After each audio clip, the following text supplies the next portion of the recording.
Hello everyone. स्वागत है आप सभी का कॉमर्स नेट आईक्यू में। आज मैं आपके साथ डिस्कस करने वाली हूँ एक बहुत ही इंपॉर्टेंट इन्फॉर्मेशन कि जैसे कि बच्चे बहुत परेशान हैं। आपने देखा भी होगा कि क्योंकि डेट शीट नहीं आई है अभी तक, एडमिट कार्ड का कोई पता नहीं है कि कब आना है। तो जब डेट शीट आएगी तभी तो एडमिट कार्ड आएंगे।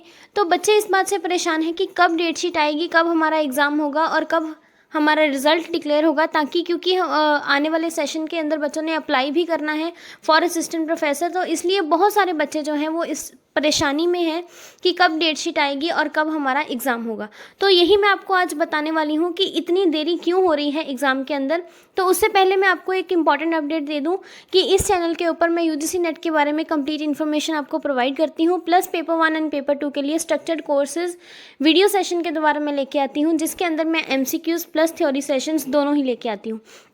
तो वो सेशंस बहुत ही हेल्पफुल होंगे आपके लिए। तो प्लीज़ एक बार जाके ज़रूर चेक करिएगा। अगर आपका पेपर 2 कॉमर्स है तो पेपर 2 के लिए आपके लिए स्ट्रक्चर्ड वीडियोस आने वाले टाइम में बहुत आने वाली हैं। तो please paper 1 and paper 2 commerce के लिए प्लीज़ इस चैनल को लाइक शेयर सब्सक्राइब ज़रूर करिए। तो चलिए स्टार्ट कर लेते हैं आज के टॉपिक के साथ। तो सबसे पहले तो मैं आपको एक चीज़ का रीज़न बताना चाहती हूँ कि क्यों इतनी ज़्यादा परेशानी आ रही है बच्चों को, क्यों इतनी ज़्यादा देरी हो रही है एग्ज़ाम के डेट शीट और एडमिट कार्ड को आने के लिए। तो इसके दो मेजर रीज़न है। सबसे पहला रीज़न तो इसका ये है कि आपका जो करेक्शन विंडो थी पहले बंद हो गई थी और उसके बाद दोबारा से खोली गई है, क्योंकि बहुत सारे बच्चों को प्रॉब्लम आ रही थी। तो करेक्शन विंडो जो फिर से खोली गई थी उसकी वजह से उनको चीज़ों को मैनेज करने में या कुछ देरी आ गई। तो सबसे पहले रीज़न तो इसका है करेक्शन विंडो जो हमारी एक बार शुरू हुई, एक बार ही बंद होने के बाद फिर से दोबारा से स्टार्ट करेगी। तो वो एक पहला रीज़न है। और दूसरा रीज़न इसका है कि मैंने आपको पिछली वीडियोस में बताया था कि ये जो हमारे नेशनल लेवल के एग्ज़ाम हैं, बहुत सारे नेशनल लेवल के एग्ज़ाम हमारे इन लाइन है। तो सबसे पहले इस टाइम जो चल रहा है वो है जेईई मेंस का एग्ज़ाम। जेईई मेन का एग्ज़ाम इस बार ही चल रहा है इस टाइम। वो एग्ज़ाम हमारा होना ज़रूरी है, क्योंकि एग्ज़ाम आगे पीछे भी हो सकते हैं बाकी सारे नेशनल एग्ज़ाम, लेकिन जेईई मेंस का एग्ज़ाम चल रहा है वो आगे पीछे नहीं हो सकता, क्योंकि ये एक एंट्रेंस एग्ज़ाम है। और अगर ये एंट्रेंस एग्ज़ाम जो हमारा लेट होता है तो उसके बाद क्या होगा, उनका वो सेमेस्टर लेट होगा, उसके बाद उनके एग्ज़ाम्स लेट होंगे, तो वो सारा जो है प्रोसीजर ही लेट होगा। लेकिन हमारा जो यूजीसी नेट का एग्ज़ाम है वो एक सर्टिफिकेट एग्ज़ाम है।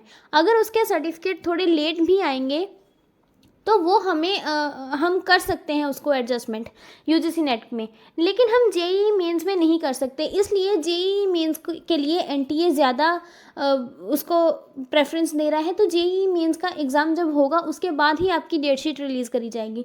और दूसरी बात है कि बहुत सारे और भी नेशनल एग्ज़ाम जो है, चाहे आप गवर्नमेंट एग्ज़ाम ले लीजिए, बैंकिंग के एग्ज़ाम ले लीजिए, वो जून के मंथ में बहुत सारे एग्ज़ाम जो हैं वो इन लाइन थे। तो बच्चे जो हैं, कई बार बच्चे दो एग्ज़ाम्स के लिए at the same time preparation करते हैं। गवर्नमेंट एग्ज़ाम भी साथ में देते हैं प्लस यूजीसी नेट भी साथ में देते हैं। तो एक तो सेंटर की प्रॉब्लम आ रही थी, एनटीए को सेंटर्स की प्रॉब्लम आ रही थी।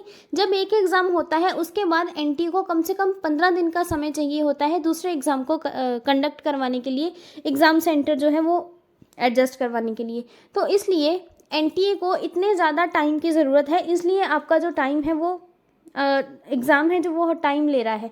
अदरवाइज़ आपका एग्ज़ाम का डेट शीट इस वीक में आना बहुत सारा एक्सपेक्टेड था। हमने जब एनटीए से बात भी करी थी तब उन्होंने भी हमें यही बताया था कि विद इन 1 वीक हम जो है डेट शीट रिलीज़ कर देंगे। तो अगर उन्होंने 1 वीक का टाइम दिया है तो हमें 1 वीक जो है वो वेट कर लेनी चाहिए थी। इस वीक के एंड या अगले वीक के स्टार्टिंग तक उन्होंने बोला था। तो ये जो दो मेजर रीज़न है जो मैंने आपको बताए, कि एक तो आपका जो है करेक्शन विंडो का बताया मैंने, और दूसरा आपका जेईई मेंस का एग्ज़ाम प्लस जो बाकी नेशनल लेवल एग्ज़ाम हैं वो चल रहे हैं। इसकी वजह से आपका जो पेपर यूजीसी नेट का वो डिले हो रहा है, क्योंकि वो जो है ये जेईई मेंस का जो है वो सर्टिफिकेट एग्ज़ाम नहीं है, आपका यूजीसी नेट का सर्टिफिकेट एग्ज़ाम है और वो वेट कर सकता है। अगर ये वाला ये एक सीक्वेंस में चलता है तो ये सारा सीक्वेंस ही लेट हो जाएगा। इसलिए एनटीए ने यूजीसी नेट के एग्ज़ाम को पीछे रख के जेईई की तरफ इस टाइम ज़्यादा वो ध्यान दे रहे हैं। तो इसका मतलब ये है कि जेईई मेंस का एग्ज़ाम जब हो जाएगा तो उसके बाद आप बहुत ही ज़्यादा ब्राइट चांसेस अपने पेपर के लिए कंसीडर कर सकते हैं, क्योंकि उसके बाद तो एग्ज़ाम होना ही होना है। तो जुलाई में तो हर हाल में पेपर आपका हो ही जाएगा जिस हिसाब से सिचुएशन हमें दिख रही है। तो बाकी आप जुलाई 10 तक का टाइम अपने लिए एक डेडलाइन मान के चलिए। जुलाई 10 तक आप अपना सारा सिलेबस जो है वो कंप्लीट करके रखिए। उसके बाद आप सिर्फ एमसीक्यूज़ और टेस्ट सीरीज़ पे जो है वो उस पे फोकस करिए। आपका जो सिलेबस है वो जुलाई 10 तक बिल्कुल आपकी 2-3 बार रिवीजन हो जानी चाहिए। तो ये एक इम्पॉर्टेंट अपडेट थी जो मैं आपको देना चाहती थी।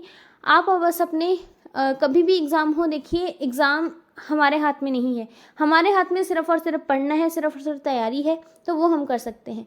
तो किसी भी बात से डिमोटिवेट नहीं होना है। अगर डेट शीट नहीं भी आ रही है तो अपनी तैयारी को बिल्कुल कम नहीं करना है, because it's a golden chance for you.